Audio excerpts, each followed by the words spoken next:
खबरदार सुनबाई, जर घराबाहेर पाय टाकलास तर पुन्हा या घरात पाय ठेवायला मिळणार नाही. मालतीताईंचा तो कडक, थरकाप उडवणारा आवाज घरभर घुमला.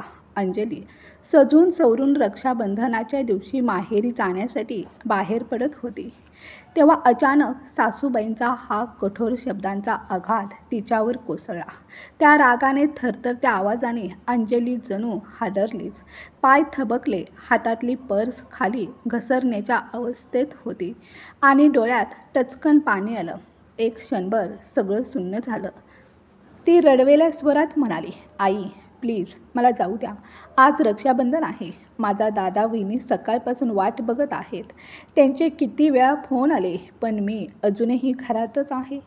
आता 4 वाजलेत. वेळ झाला तर मुहूर्त निघून जाईल. पण अंजलीच्या त्या अश्रू आणि विनवणीकडे मालतीताईंचं लक्षच नव्हतं.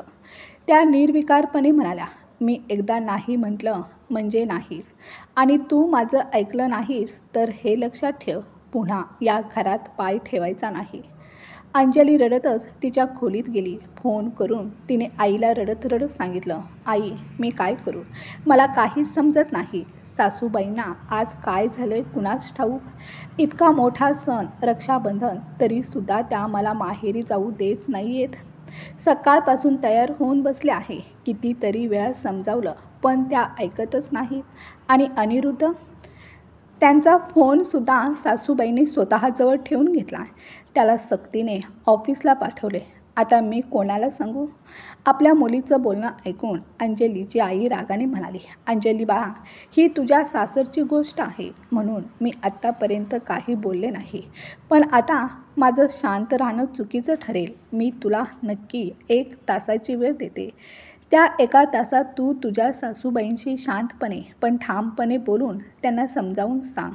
जर त्यांनी ऐकून घेतलं तर ठीक, पण जर त्यांनी अजूनही तुझी अडकवणूकच केली तर मग मला पुढे यावं लागेल. मी थेट त्यांच्याशी बोलून घेईन. असं कसं चालेल. रक्षाबंधनाच्या पवित्र दिवशी माझ्या मुलीला माहेरी येऊच द्यायचं नाही, हे मी कधीही सहन करणार नाही, असं ठणकावून सांगून अंजलीच्या आईने फोन ठेवला. अंजलीने पुन्हा एकदा सासूबाईंची समजूत काढण्याचा प्रयत्न केला, पण मालतीताईंच्या चेहऱ्यावर जराही फरक पडला नाही. दरम्यान संध्याकाळचे 5 वाजले होते. अनिरुद्ध ऑफिसमधून घरी आला. त्याला एवढ्या लवकर आलेलं पाहून मालतीताई चिडून म्हणाल्या, अनिरुद्ध, आज इतक्या लवकर घरी कसा काय आलास? काही विशेष आहे का? तेव्हा अनिरुद्ध शांतपणे म्हणाला, आई आज रक्षाबंधन आहे आणि ऑफिसमध्ये आज तसं काही विशेष काम नव्हतंच. उलट तूच मला सकाळी जबरदस्तीने पाठवलंस नाही का. दिवसभर तिथं बसून वेळ घालवला आणि आता जेव्हा घरी आलो तेव्हाही तुझं तेच, इतक्या लवकर का आलास? अनिरुद्धचं बोलणं ऐकताच मालतीताईंचा चेहरा तडडलाच. रागाने त्या ओरडल्या, हो का, गेल्या वेळचं विसरलाच वाटतं.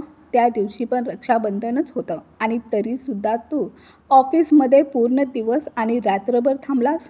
आता काहीच काम नव्हतं असं सांगून स्वतःचं समर्थन करत बसू नकोस. आईचं कठोर बोलणं ऐकून अनिरुद्ध काही क्षण गप्प झाला, कारण त्याला समजलं होतं आईला एवढा राग का आला आहे. खरं तर गेल्या वर्षी रक्षाबंधनाच्या दिवशी अनिरुद्ध अंजलीच्या सांगण्यावरून खोटं बोलून ऑफिसला गेला होता. त्याने मालतीताईंना सांगितलं होतं, आई आज ऑफिसमध्ये खूप काम आहे म्हणून मला लवकर जावं लागेल. अनिरुद्ध निघून गेला आणि त्याच्या पाठोपाठ अंजलीही एखाद्या तासात तयार होऊन म्हणाली, आई मी माहेरी चालले. मालतीताईंना वाटलं, चला काही हरकत नाही, आज रक्षाबंधन आहे. सूनबाई माहेरी गेली तरी मुलगा घरी आहे, तो रुचाला राखी बांधून घेईल. दुपारी मालतीताईंनी अनिरुद्धला फोन करून सांगितलं होतं, संध्याकाळी लवकर घरी ये रे, तुझी बहीण रुचा तुला राखी बांधायला येणार आहे. त्यावर अनिरुद्ध शांतपणे म्हणाला होता, आई मी संध्याकाळी लवकर घरी येतो. पण तो आलाच नाही. बिचारी रुचा संध्याकाळी 5 वाजता आली आणि भावाची वाट पाहत राहिली. 6 वाजले, 7 वाजले, 8 वाजले आणि अगदी 10 वाजेपर्यंत अनिरुद्धचं काहीच चिन्ह नव्हतं. सकाळपासून उपाशी पोटी बसलेली रुचा फक्त भावाच्या आगमनाची वाट पाहत होती. मालतीताईंनी कित्येक वेळा अनिरुद्धला फोन केला, पण प्रत्येक वेळी त्याचं एकच उत्तर, आई आज खूप काम आहे. रक्षाबंधनाच्या दिवशी नेहमीच लोड जास्त असतो. लोक कमी येतात म्हणून काम वाढतं. तू मला पुन्हा पुन्हा फोन करून त्रास देऊ नकोस. मला काम करू दे. त्या क्षणी मालतीताईंच्या डोळ्यात कढ आला होता. एकीकडे उपाशी पोटी वाट बघणारी बहीण. शेवटी मालतीताईंनी रुचाला समजावून जेवायला घातलं. सगळी रात्र उलटून गेली, पण अनिरुद्ध घरी परतलाच नाही.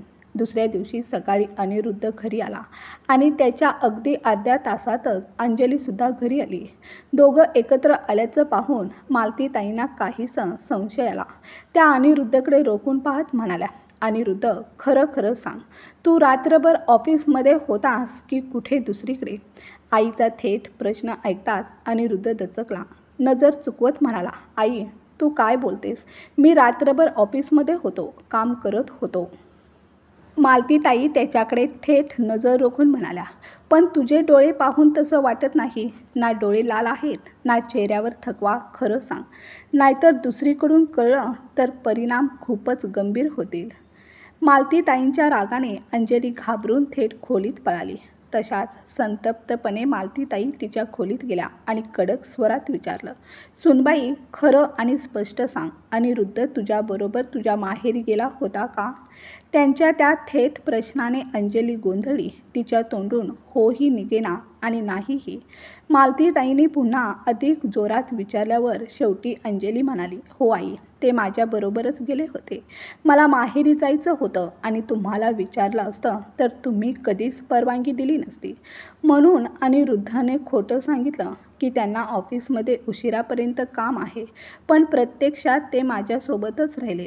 हे ऐकताच मालतीताई संतापून बाहेर आल्या आणि अनिरुद्धला म्हणाल्या, छानच रे अनिरुद्ध, मी बायकोंच्या पायात गुरफटलेले नवरे पाहिलेत, पण तू त्यांच्याही पुढे गेलास. तुला माहीत होतं तुझी बहीण राखी बांधायला येणार आहे, तरीसुद्धा तू जाणून बुजून खोटं बोललास. फोन केला तरी खोटं बोलत राहिलास.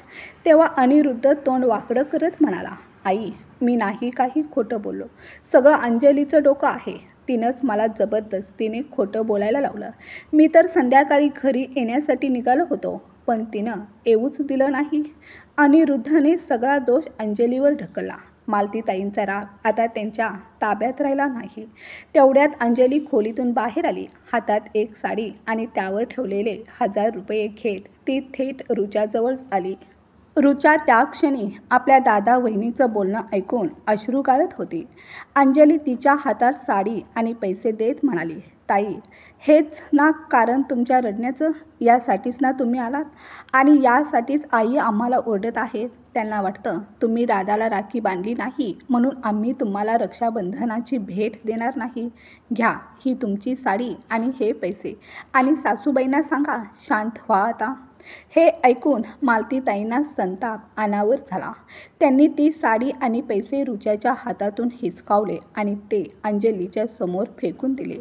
त्या म्हणाल्या, सुनबाई, ही तुझी साडी आणि हे तुझे पैसे परत घे. कोणतीही बहीण साडी पैशाच्या आशाने राखी बांधायला येत नाही.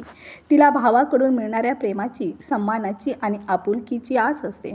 तुला काय करणार ते? पण मी आता तुला तुझ्याच भाषेत समजावते. रुचा रडत रडत आपल्या सासरी निघून गेली.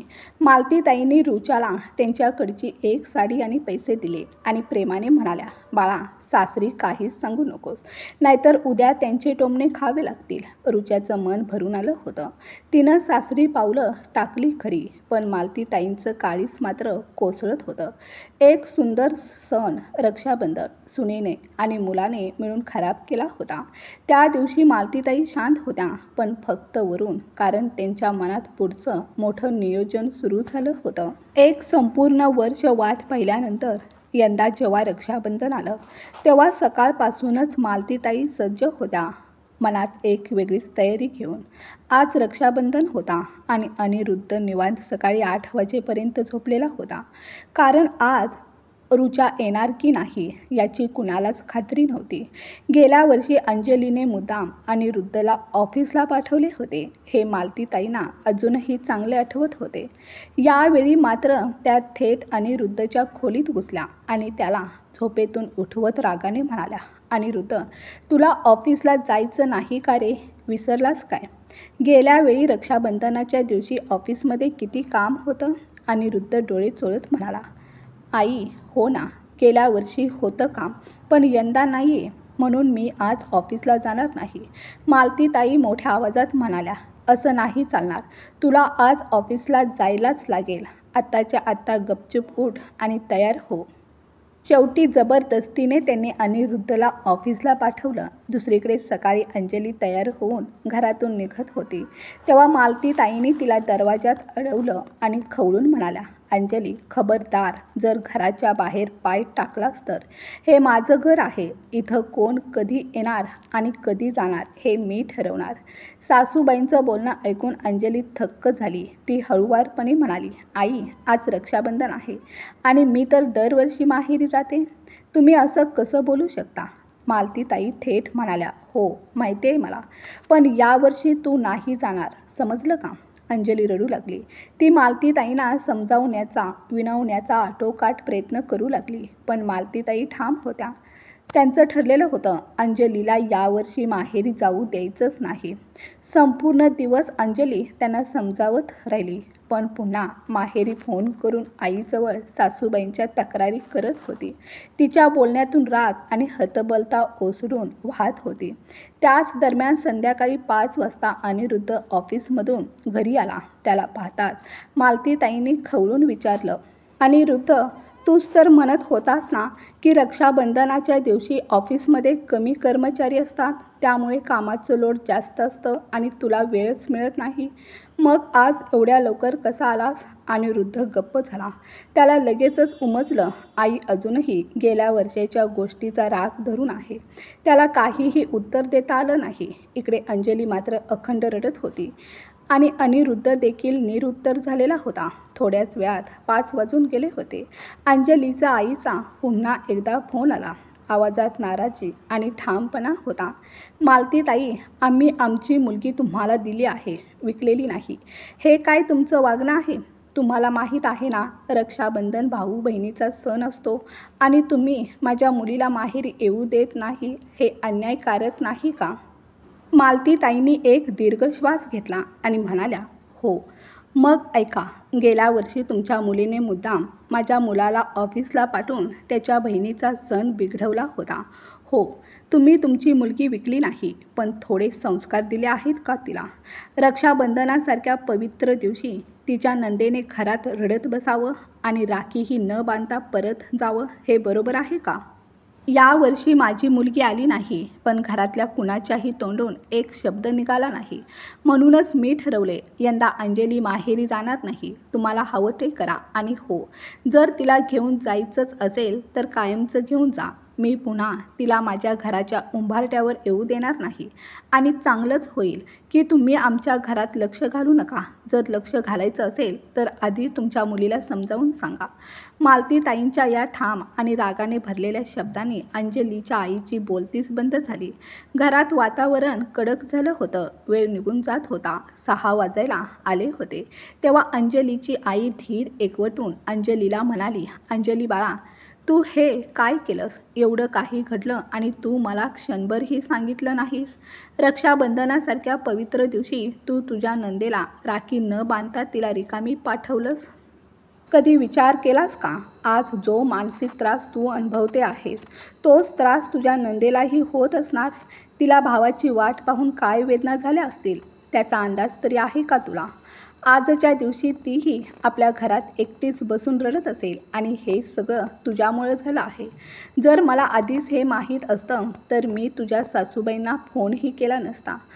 चूक तुझ्याकडून झाली आहे आणि ती चूक आता तुला सुधारावी लागेल. मी काही करू शकत नाही. जर तुला तुझ्या भावांना राखी बांधायची असेल तर त्याआधी तुझ्या नंदेचं रक्षाबंधन साजरं कर. तुझ्या चुकीमुळे आज ती आपल्या माहेरी येऊ शकली नाही. आता तूच तिची समजूत काढ. तिला स्वतः जाऊन माहेरी घेऊन ये आणि अनिरुद्धकडून राखी बांधून घेऊन दे. मगच मला वाटतं मालतीताई तुला माहेरी येण्यास अडवणार नाहीत. क्षणभर थांबून अंजलीच्या आईने शांत पण कठोर शब्दात पुढे सांगितलं, बाळा, चूक तुझीच आहे. आता कितीही वाजलेले असोत, रात्रीचे 11 असोत वा 12, पण ही चूक सुधारल्याशिवाय तू माहेरी पाऊल ठेवू नकोस. मी आता सगळं तुझ्यावर सोडते. हे एवढंच बोलून अंजलीच्या आईने फोन बंद केला. फोनच्या कट झालेल्या आवाजासोबत अंजलीच्या हृदयात एक वेदनेची किनार पसरली. आईने काहीही न बोलता तिला आरसा दाखवला होता आणि आता निर्णय तिच्याच हातात होता. आता अंजलीचं ऐकून घेणारं कुणीच नव्हतं, ना सासरी ना माहेरी.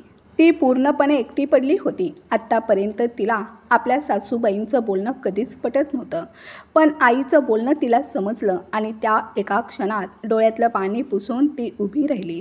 अनिरुद्धला घेऊन थेट रुच्याच्या घरी गेली. रुच्याची माफी मागितली, तिला समजावलं आणि 1 तासाच्या आत तिला माहेरी घेऊन आली.